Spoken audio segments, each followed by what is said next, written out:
Olá, seja bem-vindo a mais um Filósofos. Hoje falaremos de Aristóteles, o discípulo de Platão, o grande mentor de Alexandre o Grande e com certeza o filósofo mais popular de todos os tempos. Antes disso, eu gostaria de anunciar o ganhador do livro O Legado dos Templários, que foi o André Felipe. Aqui está o comentário, eu espero que você fique feliz, André Felipe. E eu vou entrar em contato com você para saber como enviar o livro. E gostaria também que você comentasse o livro depois, se possível. E também gostaria de anunciar o próximo livro a ser sorteado, que é Sementes de Gelo, do André Bianco, autor brasileiro. Eu escolhi um livro de ficção fantástica, exatamente por já ter tido um livro clássico, um livro de romance histórico. Então acho legal ficar variando os gêneros. Para concorrer, basta comentar. Nesse vídeo do Aristóteles, qualquer comentário é válido, seja eu gostei do livro, ou um comentário sobre o filósofo, ou uma dúvida, ou uma crítica. A ideia é incentivar o debate. Então vamos a Aristóteles. Aristóteles teria nascido na Macedônia em 384 a.C. e vai morrer ali por 322 a.C. Ou seja, ele teria vivido 60 anos, mais ou menos. O Aristóteles era filho do médico da família real da Macedônia e, consequentemente, ele teve acesso a uma educação digna da aristocracia. Evoluindo nos estudos, aos 17 anos, Aristóteles é enviado à Academia de Platão, berço do conhecimento, na grande cidade de Atenas, que também era o berço da cultura e o berço da democracia. Aristóteles, ele vai ficar na escola, na academia, até a morte do seu mentor, e lá ele lecionava, além de ser estudante. Sendo que com a morte de Platão, que a essa altura já havia desenvolvido a teoria das formas, o mundo das ideias e tudo que a gente vê na República, eu fiz um vídeo sobre Platão. Acessem aqui o P e vocês podem ver o vídeo de Platão, para quem estiver mais curioso. E é até interessante que veja, porque eu vou recorrer bastante a Platão, embora eu sempre vá exemplificar aqui, porque o foco é Aristóteles. A morte de Platão faz com que Aristóteles saia da Grécia, uma vez que ele não podia assumir a escola de Platão por ser estrangeiro, ou seja, ele não era considerado um cidadão grego. Ele volta para a Jônia e depois para a Macedônia e passa a seguir seus estudos por conta, fazendo um recorte muito mais natural, até que ele é chamado para ser mentor de Alexandre, que seria posteriormente conhecido como Alexandre o grande imperador, o maior conquistador do Ocidente. Alexandre, que logo após Aristóteles começar a ser seu mentor, conquista a Grécia e permite que Aristóteles volte para a Grécia, dessa vez para fundar a sua própria academia, o Liceu, que vai ser o grande concorrente da escola de Platão, com duas grandes diferenças. A escola de Platão tem uma abordagem mais matemática, mais lógica, com conceitos mais abstratos. E o Liceu de Aristóteles é uma escola com um recorte mais naturalista, mais biológico, mais empírico. Somente a título de detalhes, o Aristóteles vai ficar em Atenas até a morte de Alexandre o Grande, quando começa um movimento antimacedônico muito forte e ele se vê tendo que fugir, morrendo apenas um ano depois de Alexandre o Grande, na ilha de Eubeia. Então vamos à filosofia. O Aristóteles era discípulo de Platão, que foi discípulo de Sócrates. O que significa que nós temos dois filósofos que se preocuparam em desenvolver a metodologia da investigação filosófica.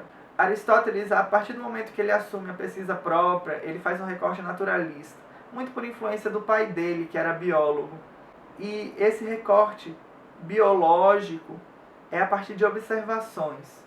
O Platão, ele tinha a teoria do mundo das formas, na qual existia um mundo ideal e no plano em que nós estamos, o mundo dos sentidos seria onde nós estamos, seriam apenas sombras desse mundo ideal, cópias defeituosas e imperfeitas, e que não deveriam ser levadas em conta, uma vez que apenas o mundo idealizado existe. E para chegar a esse mundo idealizado, apenas a partir do raciocínio.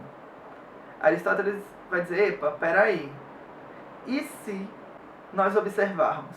Será que nós podemos realmente ignorar as constantes do mundo real? Será que os indivíduos do mundo real já não nos servem para identificar quais seriam essas constantes?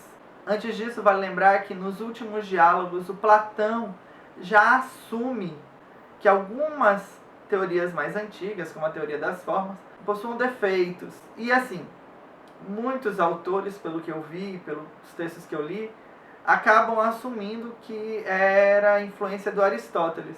Só que como não existem textos escritos sobre isso, a gente não pode realmente comprovar. O que a gente pode dizer é que o Aristóteles já havia realmente criticado a teoria de Platão com o argumento do terceiro homem. Platão não disse que aqui no mundo onde nós vivemos era o mundo dos sentidos e seriam apenas sombras imperfeitas. O Aristóteles lança então dois argumentos. O primeiro argumento seria do qual, se nós somos o reflexo de uma forma ideal, qual teria sido o reflexo dessa forma ideal? Se eu, Felipe Bellini, usei de molde uma forma ideal, qual foi o molde que a ideia perfeita, no mundo das ideias, formou? E se ele desse uma resposta para esse terceiro indivíduo, qual seria a forma que esse terceiro indivíduo usou como base? Então, uma crítica muito simples, um argumento cíclico até, mas que coloca em pauta realmente se existiam elementos ideais e se eles seriam necessários para a análise do cotidiano, do mundo, dos conceitos, da natureza e da investigação filosófica de fato. E daí o segundo argumento, que o Aristóteles vai dizer que para que a gente vai usar um mundo ideal se nós já conseguimos ver as verdades, as naturezas e os objetos nessas formas que nós temos no que o Platão chamava de mundo dos sentidos, e conseguimos inclusive aplicá-los ao cotidiano. Nós temos a exemplificação, o dia a dia, o uso, o que é muito interessante. A gente vai ver que Aristóteles resolve tudo de uma forma empírica, pela observação, independente do livro dele, seja política, seja poética, seja o livro da lógica. O que realmente basta para Aristóteles é a observação. Só que é dessa capacidade de observar, dessa valorização dos sentidos que Aristóteles toma como real, que vai vir a grande parcela dele para a filosofia. E aí outra crítica a Platão. Aristóteles diz que pela observação nós conseguimos acertar características, descobrir características e identificar famílias dessas características. Então, percebendo cães e lobos e cães de diferentes raças, eu consigo perceber uma característica em comum, que seria a característica canina. Observando diversos humanos, sejam negros, brancos, índios, eu consigo perceber um elemento em comum, eles são humanos. Aristóteles, com isso, rebate o argumento de Platão de que o conhecimento humano e a capacidade de perceber características comuns às famílias seria inata da alma. A alma não seria responsável pelo nosso conhecimento, mas sim as nossas memórias de infância e a nossa capacidade de apreender esse conteúdo do dia a dia. Então, voltando, indo mais profundo, Aristóteles diz que nós não precisamos de um mundo ideal, que nós vamos buscar as constantes no mundo físico. E ele vai falar sobre a essência básica, sobre a forma essencial das coisas, que é justamente o que eu falei anteriormente, sobre perceber o aspecto felino dos gatos, sobre a capacidade de, pela observação excessiva, metódica, perceber quais são as características e selecionar grupos a partir do diferente, das características individuais do ser, delimitar a característica comum desses seres. E Aristóteles vai dizer que é justamente dessa observação que se aplica ao mundo natural, que se aplica à questão da evolução, à questão do estudo dos objetos, dos seres inanimados, dos seres vivos e não vivos, que também se percebe e se delimita e se concebe os conceitos humanos, como justiça, virtude, amor, fraternidade, vício. O Aristóteles vai dizer, então, que do mesmo processo que nós usamos para encontrar características físicas, nós denotamos características e conceitos abstratos. E daí a grande diferença entre a epistemologia de Platão e a epistemologia de Aristóteles. O Platão, ele vai dizer que o raciocínio, que o intelecto é a resposta para todas as coisas. E o Aristóteles vai dizer que a observação, a repetição é a chave para conseguirmos descobrir a origem das coisas. Um busca o abstrato, as hipóteses, o hipotético, e outro busca a experimentação. E é daí que o Aristóteles vai tirar o conceito da taxonomia, a partir do momento que ele passa a classificar seres entre não vivos e vivos, e dentre os vivos dividir plantas e seres animados, vivos, e desses seres animados vivos classificar nas diferentes famílias, como animais, aves, seres humanos, répteis, sempre a partir de uma característica em comum, de uma semelhança em comum. E é dessa noção das características compartilhadas que o Aristóteles vai definir uma linha de evolução, dizendo que o homem é mais evoluído que o mamífero, que é mais evoluído que o réptil, que é mais evoluído que a planta. E vai dizer que existe uma diferença primordial entre essa planta, esse animal e esse homem, que seria a razão. Ele vai dizer que a criatura não se delimita à forma, ou a forma não se delimita ao aspecto físico, mas que é importante entender também o comportamento dessa criatura e seu objetivo em existir. O Aristóteles ele vai acreditar em 4 funções da existência. Para você existir, você tem que responder 4 questões básicas, basicamente. E estas são a causa material, do que esse ser vivo ou objeto é composto. A causa formal, o que essa mistura de substâncias compõe. O objeto em si é uma casa, é um homem, é um cachorro. A causa eficiente, qual o processo para essa causa surgir, para que esse ser exista. Por exemplo, para que haja um pote de argila, você necessita das mãos. Para que haja um ser vivo, você necessita copular. E assim vai. E a causa final. Qual o objetivo dessa coisa? Para que ela foi feita? E analisando isso, o Aristóteles vai discutir qual é o papel do homem. Ou seja, qual é a função do homem? Qual a finalidade do homem? Se vamos pensar no olho, qual é o telos do homem? Qual é essa finalidade? É enxergar. Finalidade do homem, então, é usar a razão, que é o que diferencia o homem de todos os outros seres. O homem deve usar a razão ao máximo. Ele deve usar as características com as quais ele nasceu para produzir o melhor e assim, no final da vida, atingir a felicidade suprema, a eudaimonia. Ou seja, devemos ser humanos ao máximo e usar nossa razão ao máximo e desenvolver conhecimentos ao máximo e refletir ao máximo para que assim consigamos atingir a eudaimonia e assim sermos plenos. E é justamente dessa função, tanto do ser humano, como dos animais, como dos objetos, que o Aristóteles vai definir se um ser é bom ou se um ser é mau. O ser bom é aquele que consegue atingir a sua função e consegue atingir ela ao máximo, ao perfeito.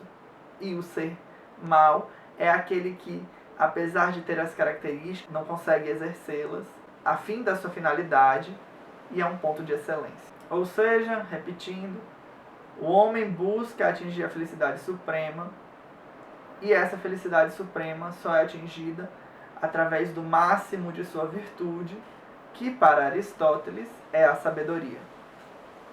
Continuando nesse raciocínio, o Aristóteles também entra nos seus preceitos de lógica. E para desenvolver lá a lei natural e a tabela do desenvolvimento, a tabela que diz qual ser é superior a qual e distribui as famílias em si, ele vai usar uma lógica que por muito tempo foi uma aplicação verdadeira, hoje ela já é quebrada, e que ainda hoje funciona com uma aplicabilidade muito boa para o cotidiano, que é: se A é igual a X, B é igual a A, consequentemente B será igual a X. Que se um réptil tem sangue frio e um animal não identificado tem sangue frio, consequentemente o animal não identificado também é um réptil.